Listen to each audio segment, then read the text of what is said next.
Manahimik ka! Sino ka para utusan ng nanay ko? Sigaw ng asawa ko habang malakas akong sinampal sa mukha. Ngumisi ang nanay niya. Ngunit ang nangyari pagkaraan ng 15 minuto ay lubos na ikinagulat niya. Bago tayo magpatuloy, paki-like po ang video na ito, mag-subscribe sa channel, at siguraduhing magsulat sa comments kung ano ang naiisip ninyo tungkol sa mga ganitong sitwasyon. Salamat po. Ngayon, maligayang pakikinig. Ang katahimikan sa maliit na 2-bedroom apartment sa labas ng Manila ay kakaiba, marupok, parang manipis na salamin na madaling mabasag. Ito ay binubuo ng regular na paghinga ng maliit na ilong sa kuna, ang tahimik na tunog ng orasan sa dingding, at ang halos hindi marinig na hum ng refrigerator. Si Katrina Bellarmino, isang 28 taong gulang na babae, ay nakaupo sa gilid ng sofa, takot na gumalaw, para hindi masira ang mahalagang harmoniya na ito. Ang kanyang anak na si Eman ay eksaktong 6 na buwan, ang edad. Sa nakalipas na kalahating taon, ang kanyang buhay ay naging sunod-sunod na gabing walang tulog, walang katapusang pagpapakain, at isang lahat-lahat na pakiramdam ng pagmamahal, napakatindi, na minsan ay gusto niyang umiyak. Tiningnan niya ang kanyang mga kamay. Sa halip na ang perpektong manicure na ipinagmamalaki niya noon, mayroon siyang maikling kuko at tuyong balat. Ang propesyon ng graphic designer ay tila naiwan sa isang nakaraang buhay. Bago ang maternity leave, bago si Eman, ngayon, ang kanyang pangunahing proyekto ay ang maliit na kulubot na kumpol na ito. Amoy gatas at katahimikan. Tahimik na bumukas ang pinto ng kwarto. Nakatayo sa pintuan ang asawa niyang si Stanley.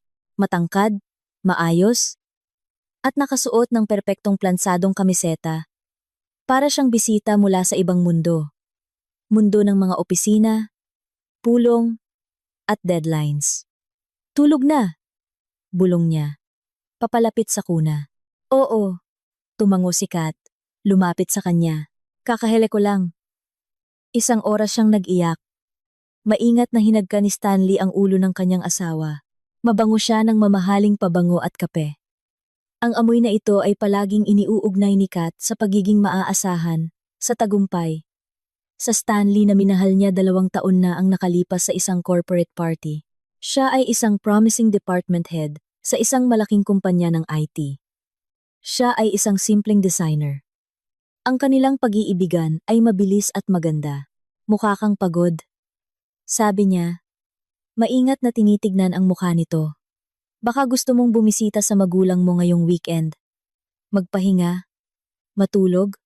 Kaya ko namang alagaan si Eman mag-isa. Salamat. Pero hindi muna ngayon. Ngumiti si Kat ng may pasasalamat. Kakarating lang ng nanay ko para tumulong. Sa pagbanggit ng ina, lumitaw ang bakas ng ginhawa sa mukha ni Stanley. Si Aling Lydia Corpuz, ang kanyang ina, ay dumating 1 linggo na, ang nakakaraan, mula sa kalapit na bayan, na may matibay na hangaring itayo ang kanilang pamilya. Isang babae. Siya ay masigla, mapagpasiya, isa sa mga taong laging nakakaalam kung ano ang pinakamahusay.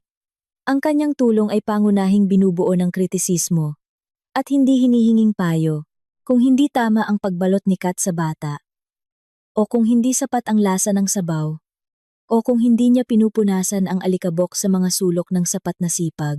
Teka, tungkol kay nanay, ibinaba ni Stanley ang boses. Pinapasa niya na nauubusan na siya ng paborito niyang instant coffee, yung nasa garapon na salamin.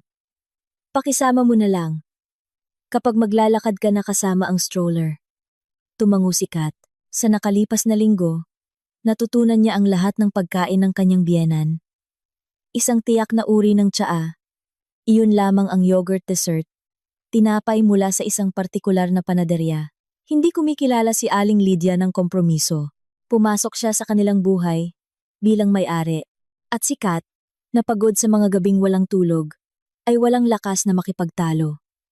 Nais lang niya ang katahimikan at kapayapaan. Nang gabing iyon, habang magkasama silang tatlo sa kusina, muling binuksan ng biyenan ang kanyang paboritong paksa. Tinitignan ko kayong mga kabataan. At nagtataka ako, Simula niya, hinahalo ang asukal sa tasa. Lahat ng ginagawa ninyo ay kakaiba. Bahay na may utang, asawa na nasa maternity leave, at walang trabaho. Bata na laging umiiyak. Nag-iisa kong pinalaki ang aking Stanley. Maagang namatay ang kanyang ama. Nagtrabaho ako ng 2 trabaho. At ang bahay ay laging malinis. At ang aking anak ay busog at malinis. Tahimik na kinakalikot ni Kat ang kanyang malamig na tinidor sa lugaw. Narinig na niya ang kuwentong ito sa 5 pagkakataon. Nakaupo si Stanley, nakatingin sa kanyang telepono, at nagkunwaring hindi nakarinig. Ganun na lang lagi ang ginagawa niya kapag nagsisimula ang kanyang ina sa kanyang mga monologo. Huwag kang pansinin, sasabihin niya mamaya. Nag-aalala lang siya sa atin. At ikaw, Kat, pinabayaan mo na ang sarili mo. Patuloy ni Aling Lydia, sinusuri ang kanyang manugang mula ulo hanggang paa. Payat ka. Maputla. May eye bags ka. Gusto ba ng mga lalaki ang ganoong asawa? Kailangan ng lalaki ng inspirasyon. Isang kagandahan. Hindi isang pagod na asawa. Nanikip ang dibdib ni Kat. Sa sama ng loob. 4 na oras lang siyang natutulog bawat gabi. Ang lahat ng kanyang oras at lakas ay napupunta kay Eman. Gusto niyang isigaw.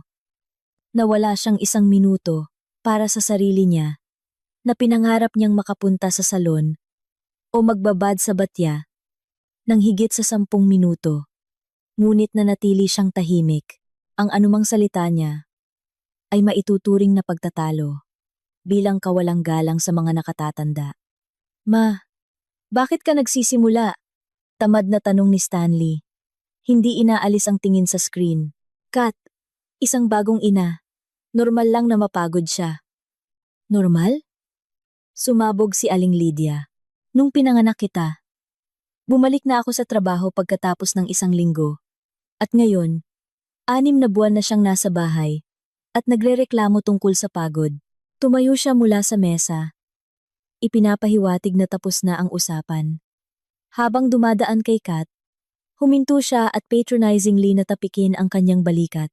Sige bata, tuturuan kita kung paano maging mabuting asawa at ina.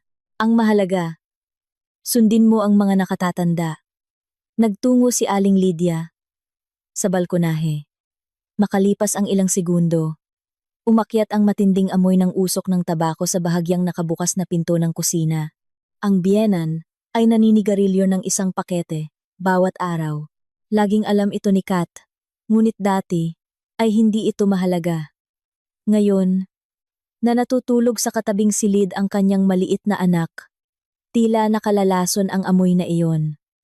Tiningnan niya si Stanley. Patuloy siyang nag-scroll sa kanyang newsfeed, ganap na hindi napapansin ang usok na dahan-dahang pumupuno sa kusina. Tumayo si Kat, at mahigpit na isinara ang pinto ng balkonahe.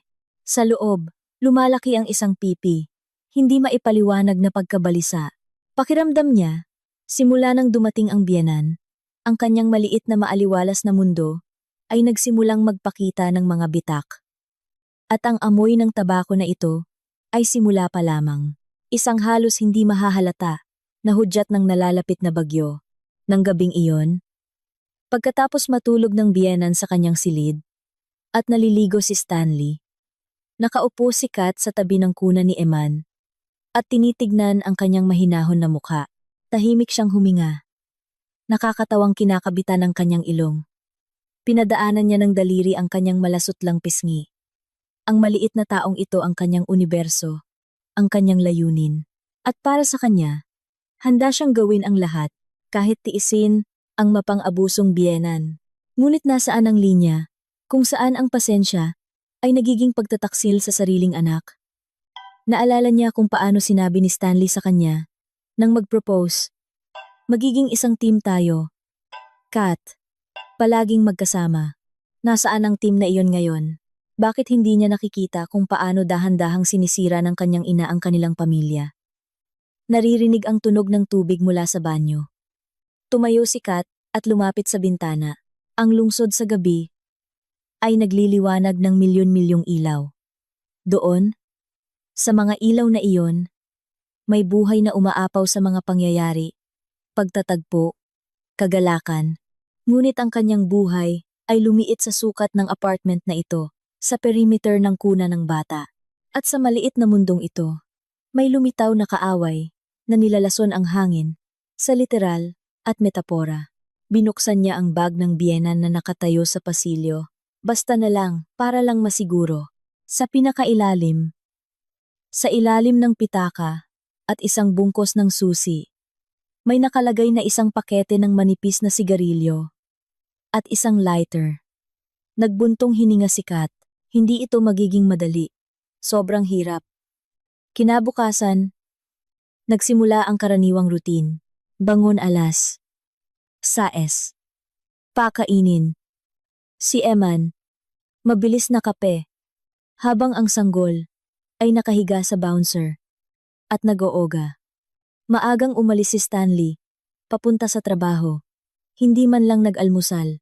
Lumabas si Aling Lydia sa kanyang silid malapit sa 10:00. Nakasuot ng seda na roba na may perpektong ayos ng buhok. Para bang hindi siya natulog sa bahay kundi sa isang 5-star hotel. Magandang umaga, Kat. Sabi niya, habang papunta sa kape. Nasaan ang kape ko? Magandang umaga. Tumango si Kat, habang pinapalitan ang diaper ni Eman sa changing table. Hindi pa ako nakapunta sa tindahan. Hindi ko nagawang bumili ng gamit ni Eman. Hindi nasiyahang ngumuso ang biyenan.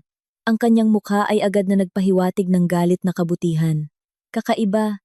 Akala ko ang kahilingan ng asawa ay batas para sa asawa. Well, sige. Iinom na lang ako ng tsaa ngayon. Naglagay siya ng mainit na tubig sa kanyang sarili at umupo sa mesa.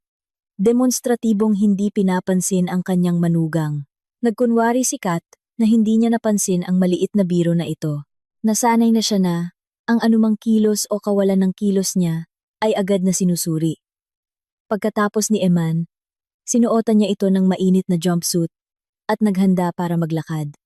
Saan ka pupunta? Tanong sa kanya ni Aling Lydia. Maglalakad ako kasama si Eman at bibili ng kape mo. Teka, tumayo ang biyenan. Hayaan mo akong bihisan siya. Masyadong manipis ang suot mong sombrero sa kanya.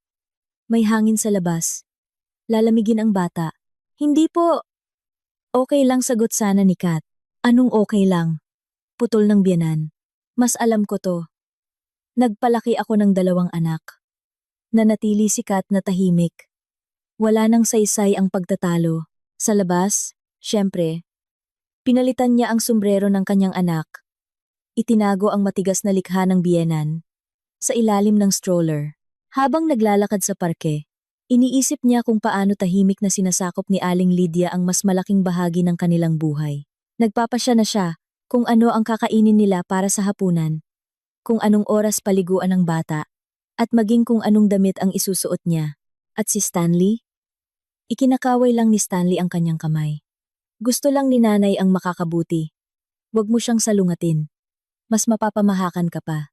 Pagkatapos ng lakad, habang pinapatulog si Eman sa kanyang kuna, nagpasya si Kat na magpahangin sa nursery. Bahagya niyang binuksan ang bintana na nakaharap sa balkonahe. Ang panahon ay napakaganda. Amoy araw at sariwang dahon. Pagkalipas ng ilang minuto, bumalik siya sa silid upang tingnan ang kanyang anak at natigilan sa pintuan. Ang amoy ng tabako ay malinaw na naroroon. Ang amoy ay nagmumula sa balkonahe. Sumilip si Kat. Nakatalikod sa kanya si Aling Lydia at masayang hinihitit ang isang manipis na sigarilyo.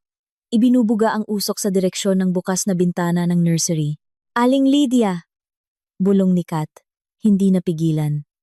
Nanginginig ang biyenan at humarap. Walang bakas ng pagkamahiyain sa mukha niya. Ano yan? Bakit ka sumisigaw? Magigising mo ang bata? Nananigarilyo kayo mismo.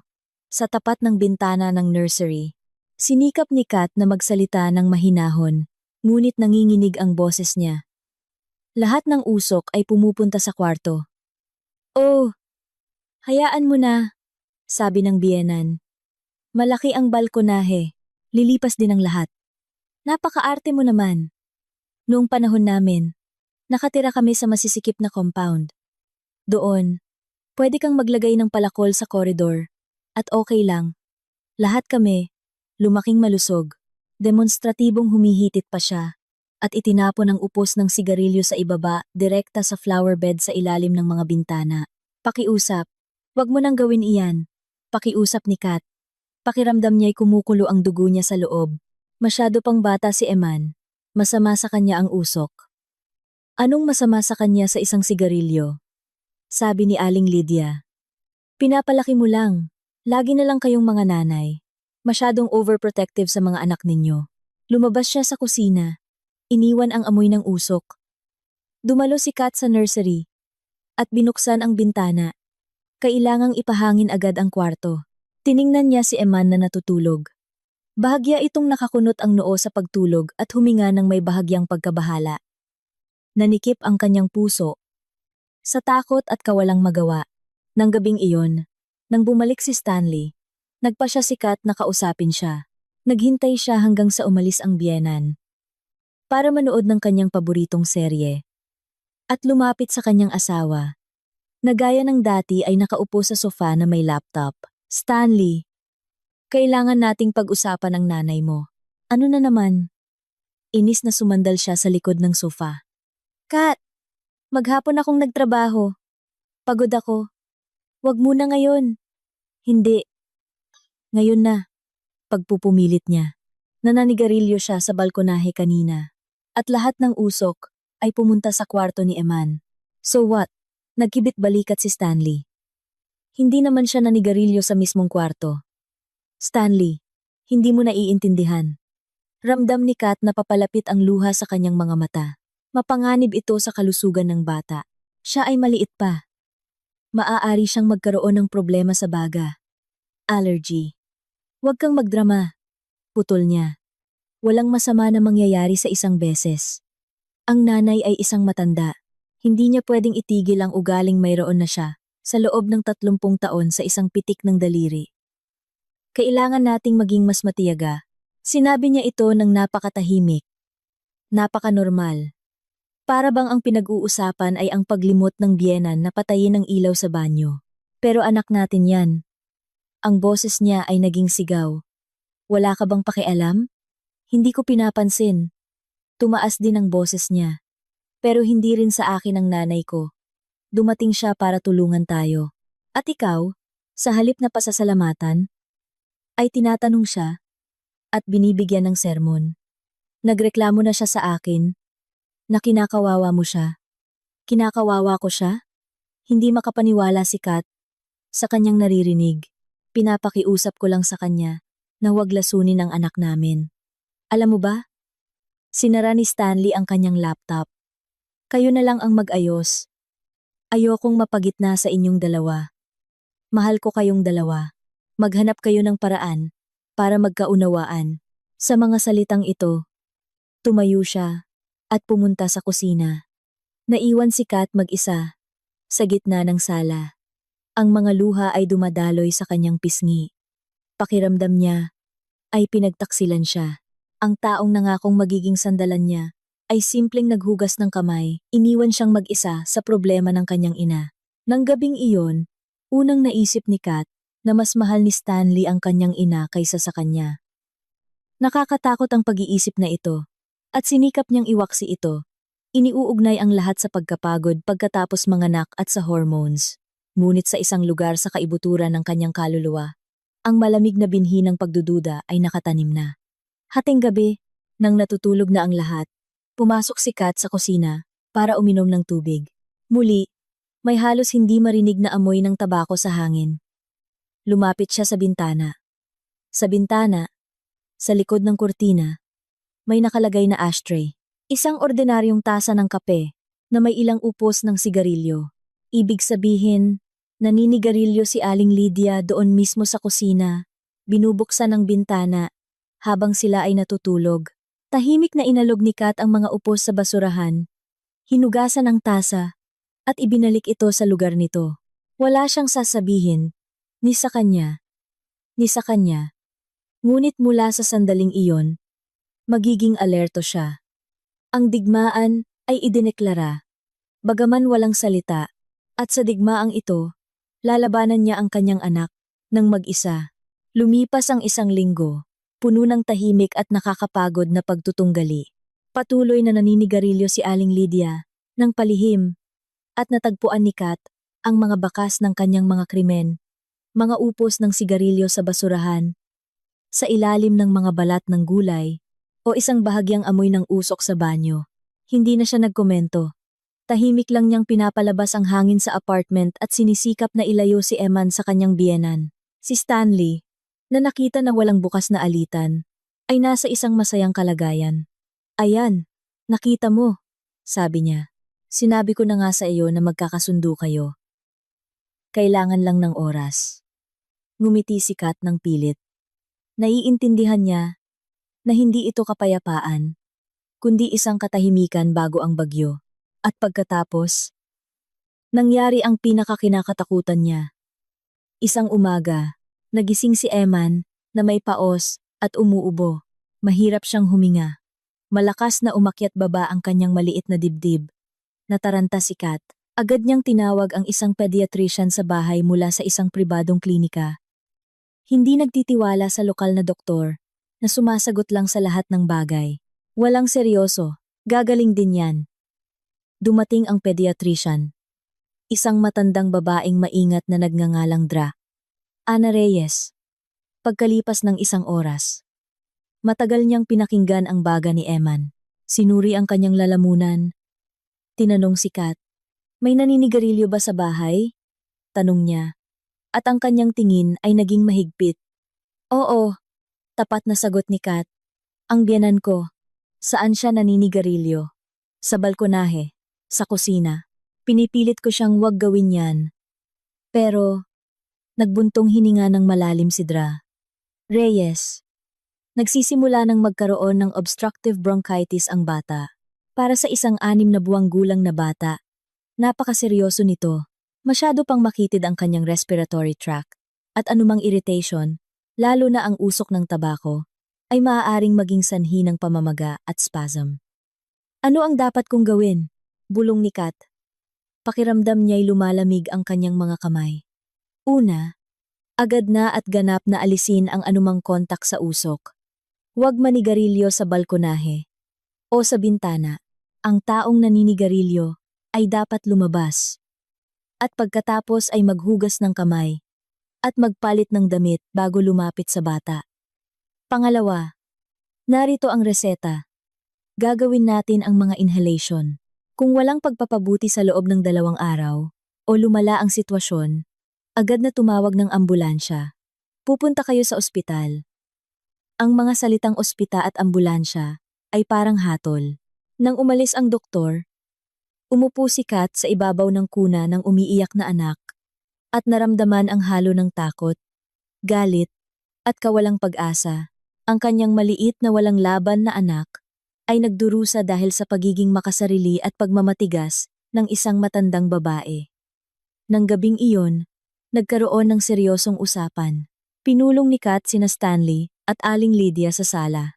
Nang walang damdamin, sinikap niyang magsalita nang mahinahon hanggat maaari at isinalaysay ang sinabi ng doktor. "Kaya simula ngayon, bawal ng manigarilyo sa aming apartment. Kung kailangan ninyong manigarilyo, Aling Lydia, mangyaring lumabas kayo."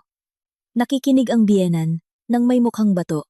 Nang matapos si Kat, titral niyang idinikit ang kanyang kamay sa puso. "Ibig sabihin, gusto mong sabihin na ako ang may kasalanan sa sakit ng bata?" Nanginginig ang boses niya sa sama ng loob. "Inilalahad ko lamang ang sinabi ng doktor." Matigas na sagot ni Kat. Ang usok ng tabako ay isang napakalakas na allergen at irritant para sa isang sanggol. "Anong kababalaghan?" sabi ni Aling Lydia. "Buong buhay na naninigarilyo ang mga tao, at lumalaki ang mga bata na malulusog. Ito ay pawang mga imbento ng inyong mga modernong doktor, para lang makakuha ng mas maraming pera. Stanley, naaalala mo, si Tito Nonoy, ang aming kapitbahay, ay naninigarilyo na parang tren. Ngunit ang kanyang anak ay malusog." Si Stanley, na tahimik na nakaupo hanggang noon, ay tumingin kay Kat. "Kat, baka hindi naman kailangan na ganoon ka kategorya? Mahirap para kay nanay na tumakbo sa labas bawat oras. Lalo na sa gabi, masakit ang kanyang mga paa. Stanley, ang pinag-uusapan ay ang kalusugan ng anak natin. Pakiramdam ni Kat na nawawalan siya ng kontrol. Narinig mo ba ang sinabi ng doktor? Bronchitis, ospital? Hindi, hindi na ito mangyayari. Ipinagbabawal ko ang paninigarilyo sa bahay na ito. Ako ang ina, at ako ang may pananagutan sa aking anak. Tumingin siya ng diretso sa mata ng biyenan. Ang tingin ni Aling Lydia ay malamig at masama. Mayroon itong hindi maitatagong tagumpay. Nakamit niya ang gusto niya. Nag-udyok ng bukas na alitan. Kung saan muling pumili si Stanley sa panig ng kanyang ina. Sige, hindi inaasahang kalmadong sabi ng biyenan. Tumayo. Kung gayon, manugang. Dahil ikaw ang may-ari dito, hindi ko na kayo gagambalain sa inyong pagpapagaling. Pumasok siya sa kanyang kwarto. Malakas na isinara ang pinto. Ayan na. Nakita mo na ang nangyari. Sabi ni Stanley, na may panunumbat. Nasaktan mo si nanay. Ngayon, buong gabi siyang mag-aalala. Mahina ang puso niya. At ako. Buong gabi akong nakaupo sa tabi ng kuna ng anak natin at nakikinig kung paano siya nahihirapan sa pag-ubo. Putol ni Kat at pumasok sa nursery. Isang bangungot ang gabing iyon. Halos hindi nakatulog si Eman.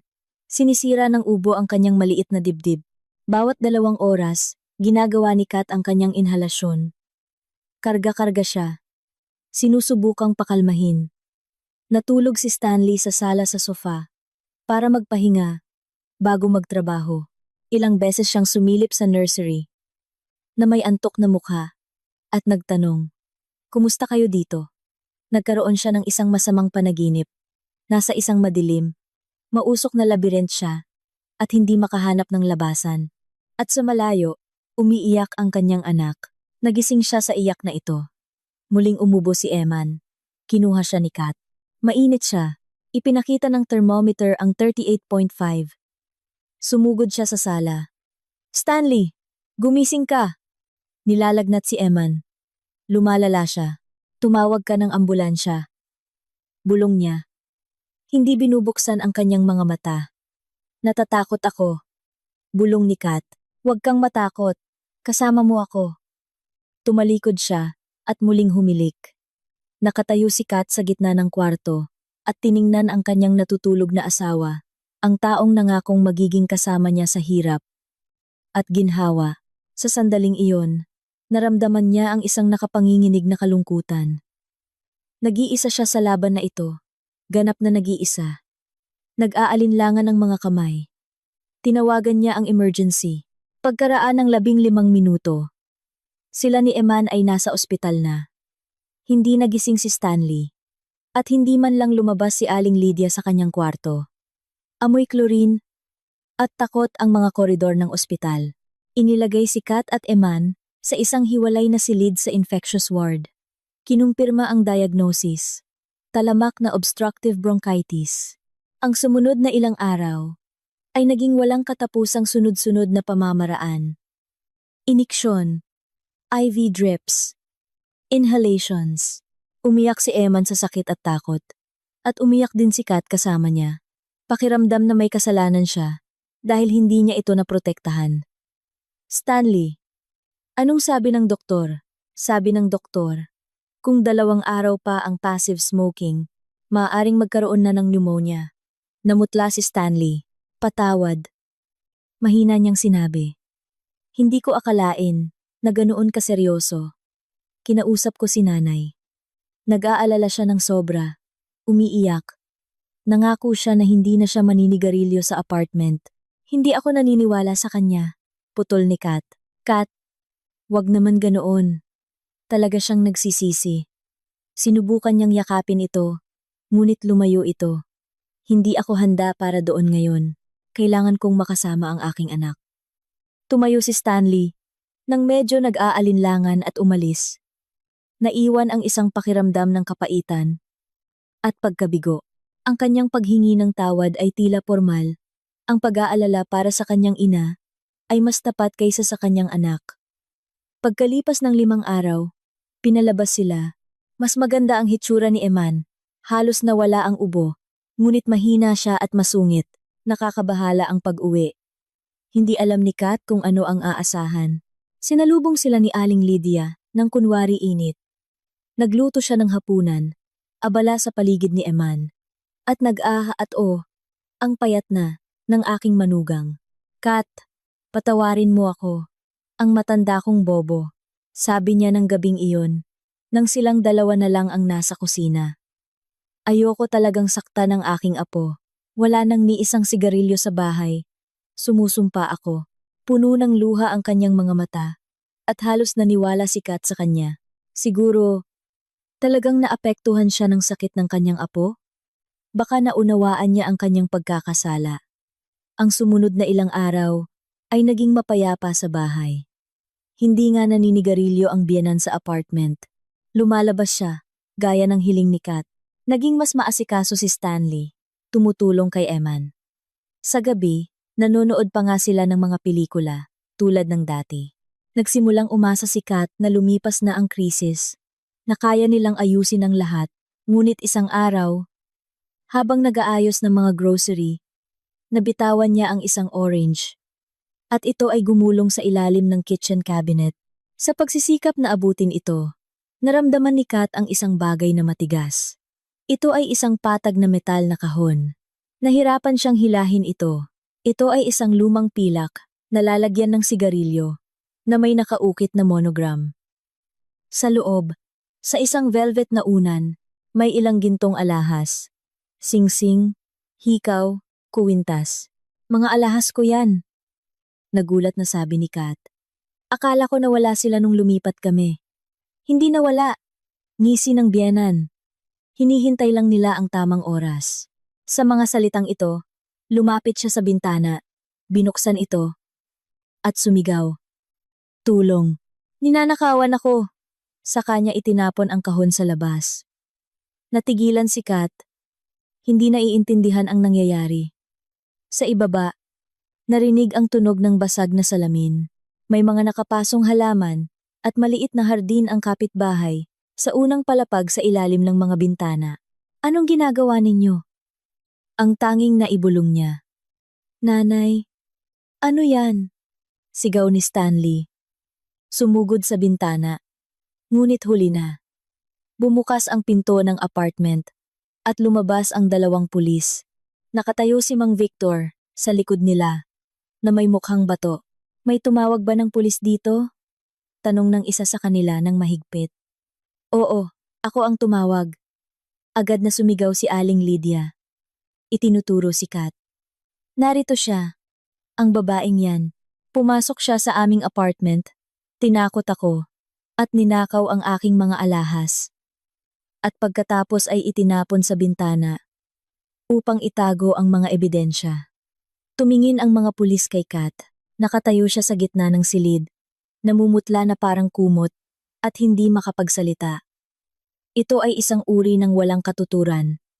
Nakakatakot na palabas. Ginang, sumama po kayo sa amin, sabi ng pangalawang pulis, papalapit sa kanya. Sandali lang. Sumabat si Mang Victor. May mali rito. Anak ko ito. At bahay niya ito. Kanya? Tumawa si Aling Lydia ng hysterical na tawa. Wala siyang karapatan dito. Tanungin mo ang anak ko. Stanley, sabihin mo sa kanila. Lahat ng mata ay napatingin kay Stanley. Nakatayo siya sa bintana, namumutla na parang pader, at nakatingin minsan sa kanyang ina, minsan kay Kat. Ito ang sandali ng katotohanan. Ang sandali kung kailan kailangan niyang pumili. Stanley, mahinang tawag ni Kat. Tumingin siya sa kanya, at walang laman ang mga mata niya. Hindi ko alam, bulong niya. Sumisigaw si nanay. Pumasok siya. Nagsimulang humingi ng kung ano-ano. Hindi niya siya ipinagtanggol. Hindi man lang niya sinubukang sabihin ang totoo. Natakot lang siya at ipinagtaksil siyang muli. Malinaw, sabi ni Mang Victor. Ang kanyang boses ay kalmado. Ngunit may tunog ng bakal. Kaya, anak, huwag kang mag-alala. Humara siya sa mga pulis.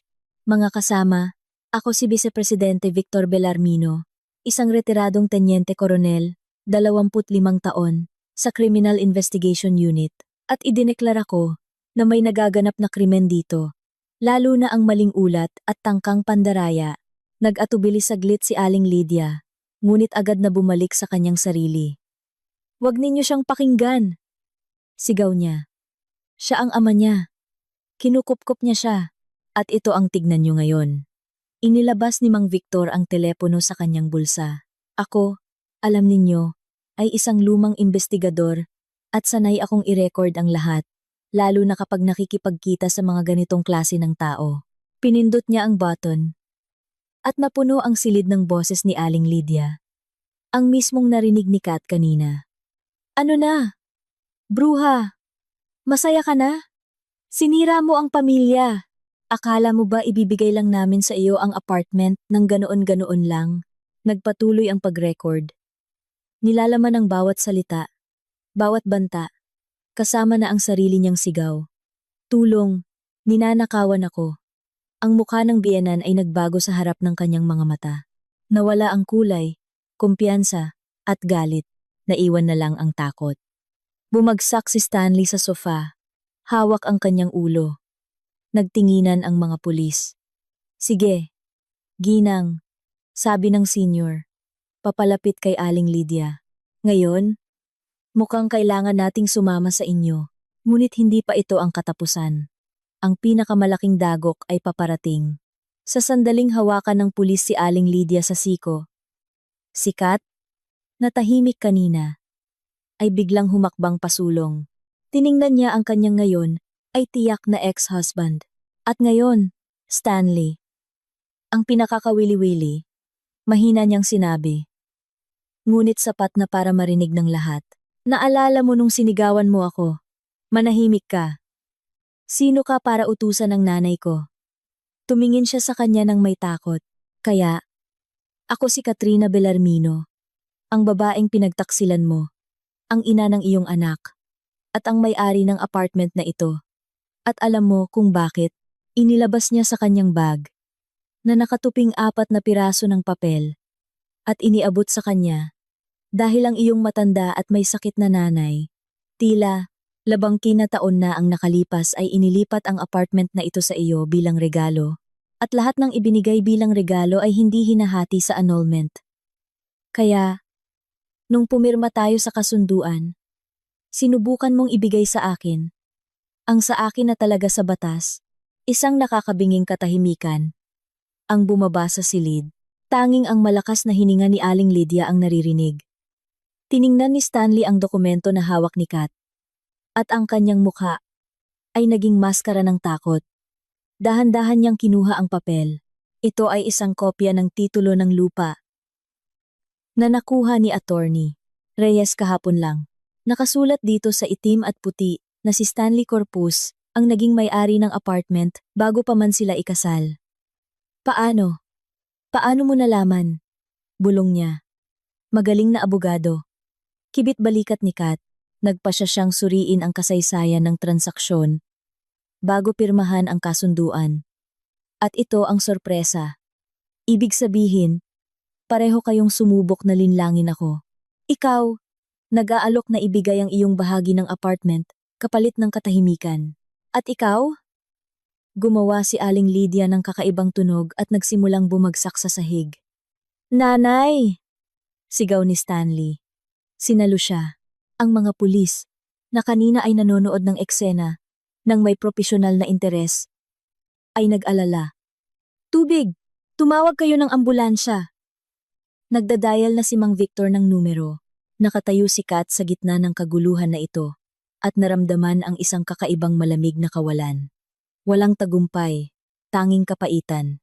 Tiningnan niya ang nanghina na katawan ng biyenan, ang nalilitong mukha ni Stanley, ang abalang mga pulis, at naunawaan na sinira niya lang ang kanyang pamilya. Oo, tama siya. Oo, ipinagtanggol niya ang sarili. Ngunit sa anong halaga? Habang naghihintay ng ambulansya, kalmado at masistemang ipinaliwanag ni Mang Victor sa mga pulis ang sitwasyon. Ibinigay niya sa kanila ang recording, isang kopya ng titulo ng lupa. "Isusulat namin ang reklamo para sa maling akusasyon At tangkang panloloko sa istasyon, sabi niya. Si Aling Lydia. Na nagbalik loob na ngunit patuloy na umuungol at nagrereklamo tungkol sa kanyang puso, ay isinakay ng mga mediko. Sa stretcher. Atake sa puso. Lahat ito ay dahil sa kanya. Bulong ng biyenan. Itinuturo si Kat ng nanginginig na daliri. Sumama si Stanley sa kanya. Bago umalis, tumingin siya kay Kat nang may galit na labis na ikinatakot nito. Ito ang tingin ng isang taong nawalan ng lahat. Nang umalis sila at muling naging tahimik ang apartment, bumagsak si Kat sa isang silya at tinakpan ang kanyang mukha. Lahat ng pagod ng nakaraang linggo, lahat ng takot, lahat ng sakit, ay lumabas. Humagulgol siya. Walang hiya. Nanginginig ang buong katawan. Umupo ang ama sa tabi niya. Niyakap siya sa balikat. Shh! Anak! Tapos na ang lahat. Magaling ka. Malakas ka. Hindi ako malakas pa. Hikbi niya. Pakiramdam ko'y walang laman. Sinira ko ang lahat. Wala kang sinira. Matigas na sabi niya. Pinakita mo lang sa kanila ang salamin. At ang nakita nila doon ay hindi nila nagustuhan. Sila mismo ang sumira sa lahat ng kanilang kasinungalingan at kasamaan. Matagal silang nanatili sa katahimikan. Dahan-dahang huminahon si Kat. Nagtimpla ang ama ng mainit na kape. Paano na ang apartment? Tanong niya. Humihigop ng mainit na inumin. Dahil sa kanya, wala akong karapatan dito. Hindi naman ganoon. Sagot ni Mang Victor. Dahil kayo ay kasal. At sa panahon ng inyong kasal, ay nagkaroon ng malaking pagpapabuti. Halimbawa, pagre-renovate, na nagpataas ng halaga nito, maaari kang maghabol ng kabayaran para sa kalahati ng mga pamumuhunan na iyon. At, syempre, sustento para kay Eman, kaya hindi ka aalis ng walang dala. Ngunit hindi iyan ang mahalaga. Ano po ang mas mahalaga? Tanong ni Kat. Ang mahalaga ay malaya ka. Sabi ng kanyang ama. Malaya ka sa lalaking iyon at sa kanyang ina. Makakapagsimula ka ng bagong buhay. Bagong buhay. Nakakatakot ang mga salitang ito. Nasanay siyang maging asawa. Bahagi ng isang mag-asawa. At ngayon, sino siya? Isang single mom. Walang sariling tirahan. May sirang puso. Nang gabing iyon, nang bumalik sila sa apartment ng ama, matagal na nakatayo si Kat sa tabi ng kuna ni Eman. Kailangan niyang buuin ang isang bagong masayang buhay para sa kanila. Isang buhay na walang kasinungalingan, pang-aalipusta, at usok ng tabako. Buong gabi siyang hindi natulog. Inaalala ang mga pangyayari sa nakaraang buwan. Sinisuri, sinusubukang intindihin kung kailan nagkamali ang lahat. Bulag ba siya sa tunay na pagkatao ni Stanley? O napakagaling lang niyang magpanggap? Naalala niya ang kanilang unang date, ang kanyang magandang panliligaw, ang mga salita tungkol sa pag-ibig at katapatan. Saan nawala ang lahat ng ito? O hindi ba ito nagkaroon? Isa lamang itong laro, kung saan siya ay isang maginhawang kasosyo. Isang mapagpakumbaba, may bahay, walang labis na ambisyon. Isang perpektong asawa, para sa isang anak ng ina. Pagsapit ng umaga, nang magsimulang lumiwanag ang langit sa labas ng bintana, dumating sa kanya ang kakaibang kapayapaan. Umalis ang sakit, nag-iwan ng malamig na kalinawan. Hindi na niya naramdaman ang pagiging biktima. Pakiramdam niya ay isang mandirigma, na nanalo sa isang mahirap na laban. Oo, nasugatan siya, ngunit hindi nasira. Tiningnan niya ang kanyang refleksyon sa madilim na salamin ng bintana. Isang pagod, ngunit determinado na babae ang tumingin sa kanya. Isang babae na kakalabas lang sa impyerno at nakaligtas. At ang babaeng ito ay handa na para sa bagong kabanata ng kanyang buhay. Isang kabanata na isusulat niya mismo, nang walang sinumang payo o manipulasyon. Kinuha niya ang telepono at tinawagan si Attorney Reyes. Attorney Reyes, magandang araw. Ito po si Katrina Bellarmino. Binabawi po namin ang kasunduan. Idedemanda po namin at mananalo po kami. Alam niya na marami pang pagsubok na darating, ngunit ngayon ay hindi na siya natatakot. Kasama niya ang kanyang ama. Sa kanyang puso ay pag-ibig sa kanyang anak. At sa kanyang kaluluwa ay bagong natagpo ang lakas. Ang lakas ng isang babae na nakaranas ng pagtataksil, ngunit hindi bumagsak, kundi naging mas matatag.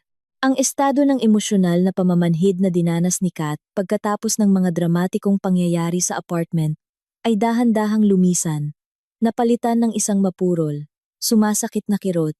Ito ay parang paggising pagkatapos ng isang komplikadong operasyon, nawala ang anesthesia, at bawat nerve, bawat selula ng katawan, ay nagsimulang maramdaman ang mga kahihinatnan ng pinagdaanan. Mekanikal siyang nag-alaga kay Eman. Pinapakain siya. Pinapalitan ang kanyang diaper. Naglalakad kasama siya sa parke, malapit sa bahay ng kanyang ama. Ngunit ang lahat ng kanyang ginawa ay automatiko. Walang dating kagalakan. Ang mga kaisipan, na parang mga mapanuksong langaw, ay patuloy na umiikot sa iisang bagay. Si Stanley, ang kanyang pagtataksil, ang kasinungalingan ng biyenan, ang nasirang kasal. Paulit-ulit na umiikot sa kanyang isip ang senaryo ng sampal, ang walang laman na tingin ni Stanley nang kailangan niyang ipagtanggol, ang mapanuksong ngiti ni Aling Lydia. Ang mga larawang ito ay nagdudulot ng matinding galit minsan. At minsan naman ay mga alon ng labis na awa sa sarili. Minsan, habang tinitignan si Emma na natutulog, nagsisimula siyang umiyak ng tahimik, walang tunog, para hindi niya ito magising, at hindi niya takutin ang kanyang ama. Pakiramdam niya ay tapos na ang kanyang buhay. Na hindi na siya muling makakapagtiwala sa mga lalaki. Hindi na siya muling magiging masaya. Nakita ni Mang Victor ang kalagayan ng kanyang anak at sinikap na manatili sa tabi niya. Ngunit hindi niya pinilit ang kanyang kalooban. Kinuha niya ang ilan sa mga responsibilidad sa pag-aalaga sa kanyang apo, na nagbigay kay Kat ng pagkakataong makapag-isa, kahit isang oras, upang makabawi. Hindi niya ito binigyan ng sermon, hindi nagsabi ng mga karaniwang bagay, tulad ng gagaling din yan sa paglipas ng panahon. Nasa tabi lang siya, tahimik, maaasahan, tulad ng isang bato. Isang gabi, pumasok siya sa kwarto nito. Nakaupo si Kat sa sahig. Nag-aayos ng mga lumang photo album. Sa mga kumukupas na larawan ay ang kanyang mga magulang, bata, masaya. Narito sila sa isang demonstrasyon. Narito sila sa isang picnic. Narito siya nakarga ang bagong silang na si Kat. Ang nanay mo ay isang napakalakas na babae. Tahimik na sabi ni Mang Victor. Umupo sa tabi niya. Alam ko, bulong ni Kat. Hindi inaalis ang tingin sa litrato kung saan tumatawa ang nanay niya habang kinakaway siya sa swing. Nang nagkasakit siya, halos walang binigay na pagkakataon sa kanya ang mga doktor, patuloy ng ama. Ngunit lumaban siya hanggang sa huling araw. Hindi para sa sarili niya, kundi para sa iyo. Tumahimik siya. Hirap na pinipigilan ang luha. Ayaw niya na maging ganyan ka ngayon. Sabi niya. Hawak ang kamay ng kanyang anak. Gusto niya na lumaban katulad niya. Para sa sarili mo. Para kay Eman.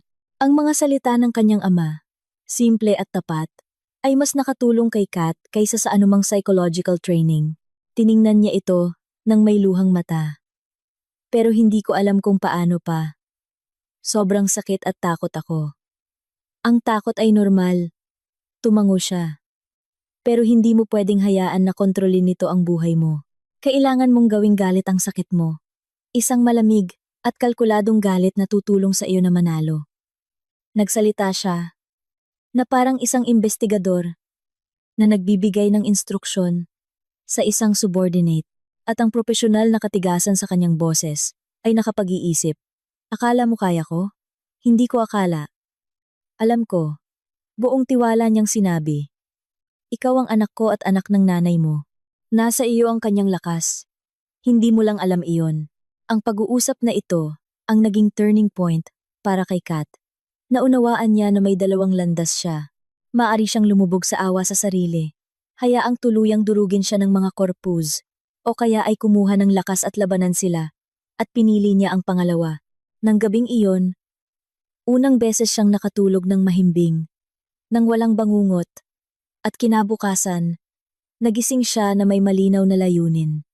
Hindi na siya iiyak. Kikilos na siya. Ang unang ginawa niya ay tawagan si Attorney Reyes. Attorney Reyes, ipinagpapatuloy po natin ang laban. Matatag niyang sinabi. Gusto kong makuha ang lahat ng nararapat sa akin. Ayon sa batas, kabayaran para sa mga pagpapabuti sa apartment, suporta para sa bata at para sa aking pagsuporta hanggang 30 gulang. At gusto kong panagutin si Aling Lydia sa maling paratang. Ang abogado sa kabilang linya ay umungol ng may pag-apruba. Aba! Naiintindihan ko na ang pagiging matatag sa laban. Napakagaling. Katrina, tungkol sa maling paratang, na-file na namin ang reklamo. Ang pulisya ay nag-iimbestiga. Ang voice recording ay 100% ebidensya. Nahaharap siya sa matinding multa o baka conditional sentence pa. Ito ang magpapalamig sa kanya.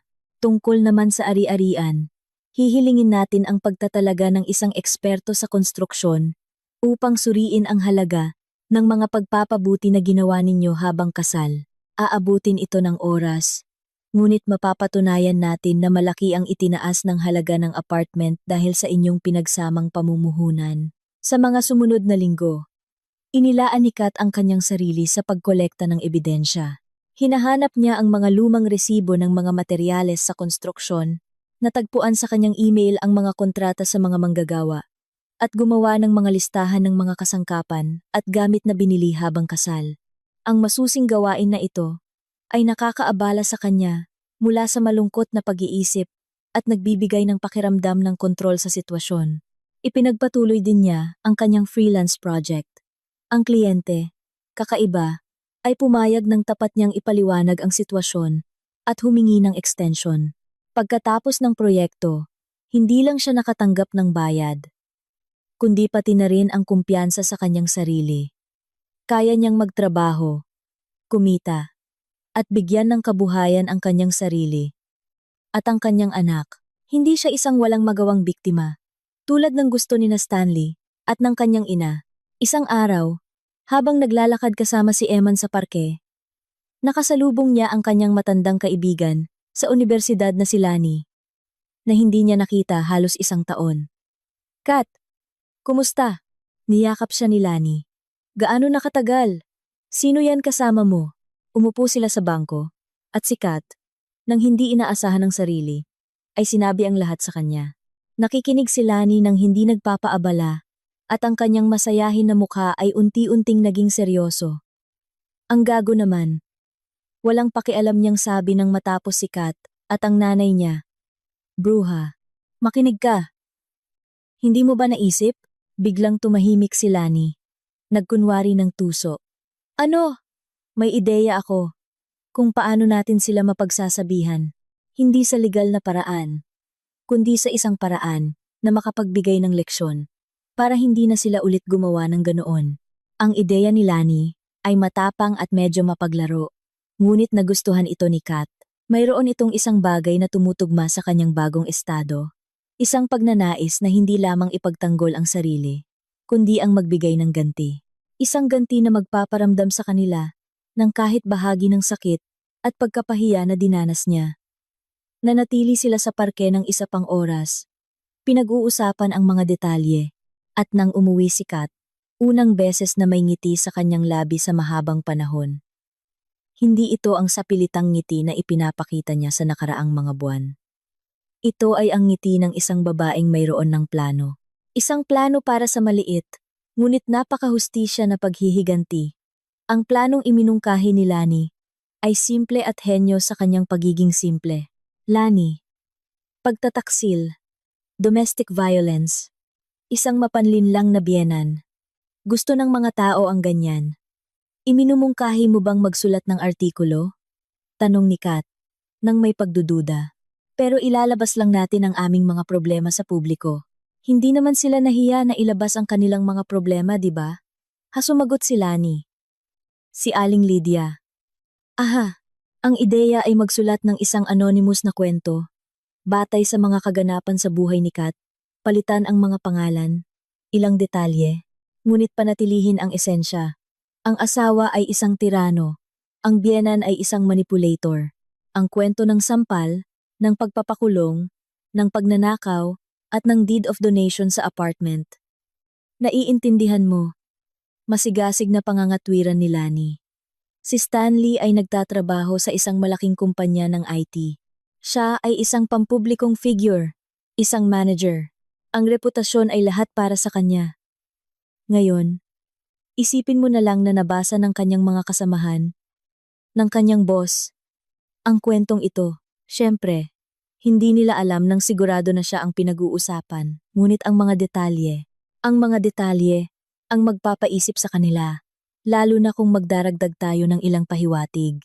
Ang mga pahiwatig ay banayad, ngunit makikilala ng mga nakakaalam ng sitwasyon. Tumigil ka, Lani. Putol niya. Kat, hindi ito paghihiganti. Ito ay pagtatanggol sa sarili. Kailangan mong ipakita sa kanya na hindi ka na natatakot. Matagal na nag-isip si Kat. Sa isang banda, ito ay parang tsismis, parang paghihiganti. Sa kabilang banda, naalala niya ang mga salita ng kanyang ama. Gawing galit ang sakit mo. Ang artikulong ito ay maaaring maging paraan niya para ilabas ang lahat ng naipon. At sa parehong oras, ay saktan ang pinakamasakit na bahagi ni Stanley, ang kanyang pagmamataas at reputasyon. Pumayag siya. Ilang gabi silang magkasama ni Lani. Nagtatrabaho sa teksto. Nagsasalita si Kat. Sumusulat si Lani. Ginagawang makinis at nakakagulat na salaysay ang kanyang magulo at emosyonal na alaala. Ang pagtatrabaho sa artikulo ay may hindi inaasahang epekto ng therapy sa pagtalakay sa kanyang kuwento ng paulit-ulit. Tila tinitignan niya ito mula sa labas. Nakita niya hindi lamang ang kanyang sakit, kundi pati na rin ang kanyang mga pagkakamali. Ang kanyang labis na pagtitiwala, ang kanyang kawalan ng kagustuhang mapansin ang mga babala, ang kanyang pagiging pasibo. Napakabobo ko, sabi niya isang beses, pagkatapos ng kuwento, tungkol sa isa pang pagkapahiya. Hindi ka ganoon, Lani. Hay naku, tumakbo ka na. Ang nanay niya ay isang halimaw. Binasa ni Kat ang mga komento at gumaan ang kanyang pakiramdam. Hindi siya nag-iisa. Libu-libong kababaihan ang dumaan sa gayong karanasan, at ang kanyang kuwento ay maaaring makatulong sa isang tao. Makapagbabala, makapagbigay ng lakas. Nang gabing iyon, tumawag si Stanley. Ang kanyang boses ay nababali sa galit. Anong ginawa mo, bruha? Sigaw niya sa telepono nang walang anumang paunang salita. Anong sinasabi mo? Kalmadong tanong ni Kat. Bagamat bumilis ang tibok ng puso niya. Huwag kang magkunwari, yang artikulo. Lahat sa trabaho ay nagbubulungan sa likuran ko. Ang boss ko ngayon ay masama ang tingin sa akin. Anong artikulo? Patuloy na nagkunwari si Kat na walang alam. Hindi ako nagbabasa ng mga portal ng balita sa bayan. May iba akong pinagkakaabalahan. Ikaw, at sinadya mo yan? Hinika niya sa galit. Nagpasya kang sirain ang aking karera.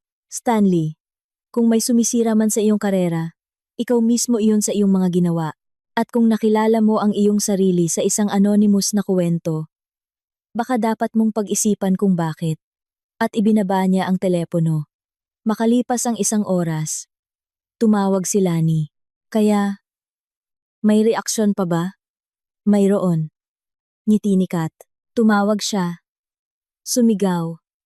Nag-akusa. Magaling! Masayang sabi ni Lani.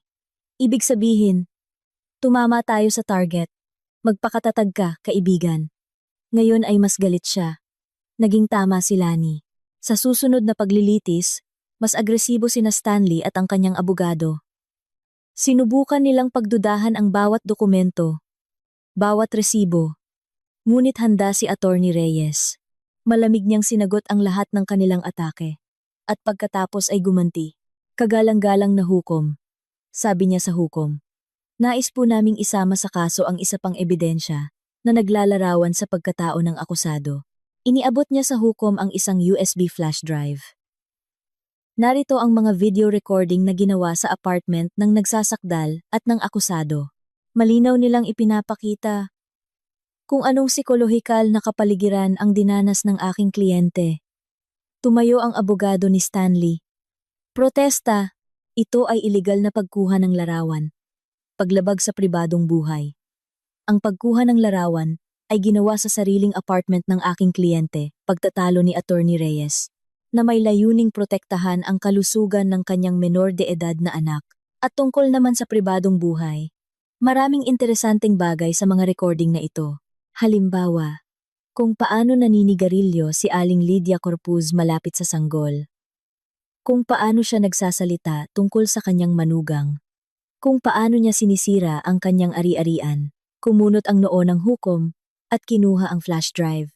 Suriin ng hukuman ang mga materyales na ito. Ipinagpaliban ang paglilitis. Nang lumabas sila sa courtroom, tumakbo si Stanley kay Kat. May recordings ka? Bulong niya. Nirecord mo kami? Mayroon akong ebidensya ng lahat ng ginawa ninyo. Kalmadong sagot ni Kat. Pagsisisihan mo ito. Bulong niya at mabilis na umalis. Hinahabol ang kanyang ina, na mukhang takot. Makalipas ang ilang araw, muling tumawag si Stanley. Iba na ang tono niya. Pagod at talunan. Kat, tapusin na natin ito. Pumapayag ako sa mga kondisyon mo. Anong mga kondisyon? Tanong ni Kat. Kompensasyon? Sustento? Lahat ng gusto mo. Alisin mo lang ang mga recordings na yan. Huwag mong ipakita sa kanila. Kung makita ng aking mga boss. Bakit ako magtitiwala sa iyo? Tanong ni Kat. Dahil pagod na ako. Tapat niyang sagot. Pagod na ako sa digmaang ito. Araw-araw akong pinapakialaman ng nanay ko. May problema sa trabaho. Ngayon pa itong mga recording. Tahimik si Kat. Wala siyang naramdamang kagalakan. Tanging pagod. At bahagyang pagkamuhi. Kakausapin ko ang abogado. Sa wakas ay sabi niya. Tutol si Attorney Reyes. Hindi tayo dapat umatras. Kailangan nating ipagpatuloy ang laban. At ayoko nang magpatunay ng kahit ano. Sagot ni Kat. Gusto ko lang mabuhay. Kung handa siyang pumirma ng kasunduan sa aming mga termino. Gawin natin. Gusto kong tapusin na ang pahinang ito sa lalong madaling panahon. Gumawa sila ng draft ng kasunduan. Nakasulat dito ang lahat ng puntos. Ang halaga ng kabayaran para sa bahagi sa apartment. Ang halaga na orihinal na kinakalkula ni Attorney Reyes. Ang halaga ng suporta para kay Eman at para sa suporta ni Kat. Ang iskedul ng pakikipag-ugnayan ni Stanley sa kanyang anak. At bilang isang hiwalay na punto, ang obligasyon ni Stanley na hindi humadlang sa pagbebenta ng apartment at magbayad ng kompensasyon sa loob ng 1 buwan. Pagkatapos ng transaksyon, pinirmahan ni Stanley ang lahat, nang walang tingin. Tila handa siyang gawin ang lahat, para lang hindi makita ang mga video recording na ito. Ang pagpirma ng huling kasunduan, at ang pagpapatibay nito sa korte, ay naganap ng napakadali. Si Stanley ay tahimik at malungkot. Hindi dumalo si Aling Lydia sa paglilitis, na nagpahiwatig ng kanyang masamang kalusugan. Nang ipahayag ng huwes na formal nang napawalang bisa ang kanilang kasal at naaprubahan ang kasunduan, naramdaman ni Kat na parabang nabunutan siya ng malaking pasanin. Tapos na ang lahat. Lumabas siya ng gusali ng korte na nanginginig ang mga binti. Umulan ng ambon sa labas. Binabati kita, sabi ni Attorney Reyes. Nakikipagkamay sa kanya. Hindi ito madaling tagumpay. Salamat po. Taos-puso ang pasasalamat ni Kat. Kung wala kayo, hindi ko po ito makakaya. Papunta na sana siya sa hintuan ng bus, nang abutan siya ni Stanley. Kat, sandali. Lumingon siya. Nakatayo siya sa ulan ng walang payong. At ang kanyang mamahaling Amerikana ay basa na sa balikat. Gusto kong ibigay sa iyo ito. Iniabot niya sa kanya ang mga susi ng apartment. Sa Malvar Street.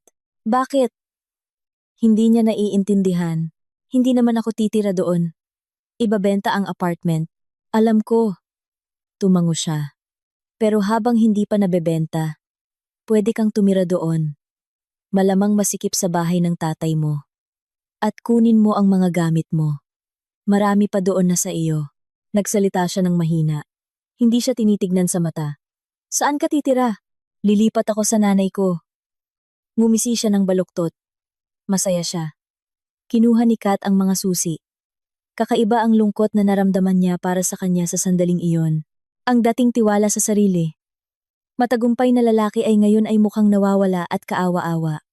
Paalam, Stanley, sabi niya. Paalam, sagot niya. At lumakad papalayo. Yumuko sa ilalim ng ulan. Kinabukasan, kasama ang kanyang ama, pumunta si Kat sa kanyang dating apartment. Sa loob ng ilang buwan na hindi siya naroroon, ang apartment ay naging parang isang bachelor's pad. Ang lababo ay puno ng maruruming plato. Nakakalat sa sahig ang mga damit. At ang hangin ay may amoy ng panis na pagkain. Oo, sabi ni Mang Victor, habang tinitignan ang paligid. Hindi nagtagal ang saya. Kung walang babae, mabilis na nasira ang lahat. Nagsimula silang mag-ayos ng mga gamit. Masusing inilagay ni Kat sa mga kahon ang kanyang mga damit, libro, at plato. Ang bawat bagay ay nagdulot ng isang alon ng mga alaala. Ito ang tasang pinag-inuman nila ng tsaa sa gabi. Ito ang kumot na ginamit nila sa panunood ng pelikula. At ito ang frame ng kanilang kasal, na nakatago sa dulong sulok ng istante. Kinuha niya ang larawan. Mga masaya, at nakangiting mukha. Tila ito ay nasa ibang buhay. Kinuha niya ang larawan mula sa frame at pinunit ito sa maliliit na piraso. Kailangan ng palayain ang nakaraan. Sa aparador, sa istante ni Stanley, nakita niya ang isang pamilyar na patag na kahon. Iyon ang pilak na lalagyan ng sigarilyo ng kanyang biyenan. Walang laman ito, tila nalimutan ito ni Aling Lydia sa kanyang pagmamadali. Pinagdudahan ito ni Kat at itinapon sa kahon ng basura. Hindi na niya kailangan ng mga ebidensya o mga paalala.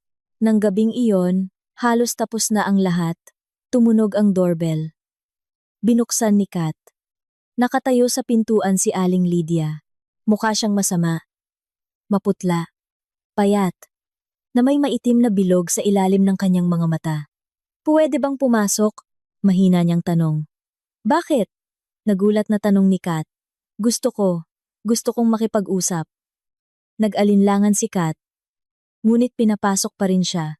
Si Mang Victor, na lumabas ng silid nang marinig ang ingay, ay tahimik na tumayo sa pinto, handa sa anumang sandali na makialam. Gusto kong humingi ng tawad, sabi ni Aling Lydia. Hindi nakatingin kay Kat. Napakabigla nito na nataranta si Kat. Hindi ko alam kung ano ang sasabihin sa iyo. Hindi mo kailangan magsalita. Tumingin ang biyenan sa kanya, at nakita ni Kat ang mga luha sa kanyang mga mata. Pakinggan mo lang. Buong buhay kong kinatatakutan ng maiwanan. Namatay ang aking asawa nang si Stanley ay 10 taong gulang pa lang. Inilaan ko sa kanya ang lahat ng sarili ko, ang buong buhay ko. At nang pinakasalan kanya, natakot ako. Natakot ako na makalimutan niya ako. Na hindi na niya ako kailangan. At nagsimula akong gumawa ng mga kabobohan. Nagselos ako. Kinikwento. Sinisikap kong patunayan na mas mahalaga ako. Muntik ka na niyang... Huminto siya sa mismong pinto at lumingon. Paano ang lalagyan ng sigarilyo? Ito ay sa lolo mo, ang tanging alaala ng aking ama. Kung makita mo, pakiusap, ibalik mo. Tahimik na kinuha ni Kat ang pilak na kahon mula sa kahon ng basura at iniabot sa kanya. Aling Lydia. Nakakuha si Kat ng kanyang bahagi, halos 1,000,000 piso. Sapat na ito para makabili ng isang maliit ngunit maginhawang 1-bedroom apartment sa isang bagong gusali malapit sa parke. Inayos niya ito ayon sa kanyang panlasa, kaya naging maaliwalas at maliwanag ang buong bahay. Si Stanley ay regular na nagbabayad ng suporta at nakikipagkita kay Eman tuwing weekend. Ang kanilang komunikasyon ay malamig, ngunit magalang. Hindi pa rin siya umalis sa bahay ng kanyang ina. Sinabi ng mga kakilala na madalas siyang umiinom at nagpapalit ng trabaho. Ang kanyang karera sa isang kumpanya ng IT. Pagkatapos ng iskandalosong artikulo, ay bumagsak. Naging iritable siya at mapag-isa. Hindi nakaramdam ng galit si Kat sa kanya. Tanging kalungkutan lamang na ang lahat ay maaaring naging iba Kung lamang ay nakahanap siya ng lakas sa kanyang sarili, upang maging ganap na matanda at humiwalay sa kanyang ina. Ngunit ginawa niya ang kanyang pagpipilian, at ginawa niya ang kanyang pagpipilian. Lumipas ang 2 taon. Ang mainit na sikat ng araw ay pumasok sa maluwag na kusina at sala sa bagong apartment ni Kat. Ang amoy ng bagong timplang kape at sariwang tinapay ay pumuno sa hangin. Sa loob ng 2 taong ito, ang kanyang buhay ay nagbago ng husto. Mula sa isang durog at walang tiwala sa sarili na babae, siya ay naging isang matagumpay at malayang ina na matatag na nakatayo sa kanyang mga paa. Pagkatapos ng annulment, hindi na siya bumalik sa opisina. Nagpatuloy siya sa pagtatrabaho bilang freelancer. At ang kanyang talento bilang graphic designer ay sa wakas ay pinahalagahan. Ang word of mouth ay mas epektibo kaysa sa anumang advertisement. Nagkaroon siya ng mga malalaking kliyente, stable na kita, at higit sa lahat, ang kakayahang magtrabaho mula sa bahay at gumugol ng maximum na oras sa kanyang anak. Nagbasa siya ng marami, nag-yoga, nagsimulang matuto ng Italyano, nagbubukas siya ng isang bagong mundo para sa kanyang sarili kung saan siya ang pangunahing karakter, hindi isang pangalawang karakter sa drama ng iba. Ang relasyon niya kay Stanley at sa kanyang ina ay unti-unting nawala. Patuloy pa rin siyang nakikipagkita kay Eman. Ngunit lalo itong dumadalang. Madalas niyang kinakansela ang mga ito sa huling sandali dahil sa pagiging abala o masamang pakiramdam. Hindi nagpumilit si Kat. Nakita niya na hindi nalulugod ang kanyang anak sa mga pagtatagpo na iyon. Si Stanley ay malayo sa kanya. Hindi niya alam kung ano ang sasabihin, kung ano ang gagawin. At si Aling Lydia ay hindi na muling sinubukang makipag-ugnayan sa kanya. Narinig ni Kat mula sa mga karaniwang kakilala na lubos siyang nanghina, nagkasakit, at halos hindi na lumalabas ng bahay. Ang kanyang plano upang kontrolin ang buhay ng kanyang anak ay nabigo at ito ang sumira sa kanya. Hindi nakaramdam ng kagalakan si Kat, tanging isang tahimik na kalungkutan tungkol sa kung paano ang isang mapanirang pagkahilig, ang pagnanais na magkaroon ng kapangyarihan sa ibang tao, ay maaaring lasunin ang sariling buhay at ang mga nasa paligid. May lumitaw na bagong tao sa kanyang buhay. Ang pangalan niya ay Andre. Siya ay isang arkitekto, isang hiwalay sa asawa na ama, ng isang kaakit-akit na 5 taong gulang na anak, na babae.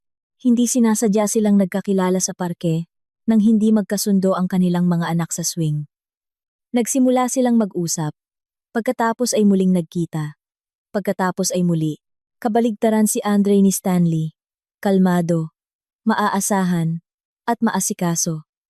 Hindi siya nagsalita ng magagandang salita, ngunit ang kanyang mga gawa ay nagsalita para sa kanilang sarili.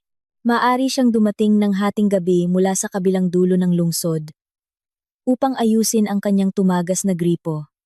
Nakikinig siya sa kanyang mga kwento tungkol sa trabaho nang may tunay na interes. Minahal niya si Eman at tinrato ito na parang sariling anak. Si Mang Victor, na sa simula ay nag-ingat sa lahat ng lalaki, ay nagbigay ng pahintulot pagkatapos makilala si Andre. Mabuting tao. Totoo. Makakasama mo siya kahit saan. Ngayon, inaasahan nila si Andre at ang kanyang anak na si Anna. Nagluto si Kat ng kanyang signature pie, ang mismong sinubukan niyang lutuin para kay Stanley noon. Ngunit lagi niyang nakikita ang mga kakulangan dito. Ngunit gustong-gusto ito ni Andre. Tumunog ang doorbell. Si Eman, na may masayang sigaw na Tito Andre, ay tumakbo sa pasilyo. Sumunod si Kat. Nakatayo si Andre sa pintuan na may malaking bouquet ng daisies, ang kanyang paboritong bulaklak, at isang malaking kahon. Mahihiyain si Anna, na nagtatago sa likuran niya. Hello, mga ganda! Ngiti ni Andre. Ibinabigay kay Kat ang mga bulaklak. Para sa inyo. Pumasok siya, kinarga si Eman, at inikot-ikot sa kwarto. Tumawa ng malakas ang bata. Tiningnan sila ni Kat. At ang kanyang puso ay napuno ng isang tahimik, Mainit na kaligayahan. Iyon mismo ang pinangarap niya noon. Kaligayahan. Na binuo hindi sa pagmamahal at magagandang pangako, kundi sa respeto, pag-aalaga, at tiwala. Nakaupo sila sa mesa, umiinom ng tsaa na may pie. Naglalaro ang mga bata sa katabing silid. Nagkukuwento si Andre tungkol sa kanyang bagong proyekto. Si Kat tungkol sa isang nakakatawang pangyayari, sa isang kliyente. Napakasimple ng lahat, napakanatural, napakatama. Alam mo, sabi ni Andre, hinawakan ang kanyang kamay. Bawat araw, nagpapasalamat ako sa tadhana para sa mga swing sa parke. Ako rin. Ngumiti si Kat. Sa sandaling iyon, nagbigay ng maikling tunog ang kanyang telepono. May dumating na mensahe. Saglit niyang tiningnan ang screen. Hindi kilalang numero. Kumusta? Si Stanley ito. Alam kong wala akong karapatan. Pero gusto kong batiin ka sa kaarawan ni Eman. Ngayon ay 2. At kalahating taon na siya. Naalala ko. Sabihin mo sa kanya na mahal siya ng kanyang ama. At patawarin mo ako sa lahat. Maging masaya ka. Tahimik na binura ni Kat ang mensahe. Wala siyang naramdamang galit o sama ng loob. Tanging bahagyang pagtataka. Na naaalala pa niya ang petsang iyon. Sa wakas, pinalaya na siya ng nakaraan. Lumingon siya kay Andre. Na tumitingin sa kanya. Nang may kaunting pag-aalala. Okay ka lang? Oo. Tumango siya. Napakahusay ng lahat. Idinikit niya ang sarili sa kanyang balikat. Nakikinig sa tawa ng mga bata mula sa katabing silid. At iniisip kung gaano kaliko. At hindi mahuhulaan ang landas patungo sa kaligayahan. Minsan, kailangan mong dumaan sa pagtataksil upang matutunan mong pahalagahan ang katapatan. Minsan, kailangan mong maranasan ang sakit upang makahanap ng tunay na kagalakan. Minsan, ang pinakamadilim na gabi ay bago ang bukang liwayway. Dumating na ang kanyang bukang liwayway. At alam niya na nasa unahan niya ang isang mahaba, maliwanag, at masayang araw. Mahal kong mga kaibigan, salamat sa pagsama sa akin at pakikinig sa aking kwento hanggang sa dulo. Umaasa ako na makakatulong ito sa ilan sa inyo na nasa katulad na sitwasyon na makahanap ng lakas sa inyong sarili at huwag sumuko. Alalahanin na karapat-dapat kayo sa respeto at kaligayahan. Huwag kailanman hayaang hikayatin kayo ng sinuman na baliktarin ang katotohanan. Kung nagustuhan ninyo ang aking kwento, mag-subscribe sa channel, mag-like, at ibahagi ang inyong mga pananaw sa comments. Napakahalaga ng inyong suporta sa akin.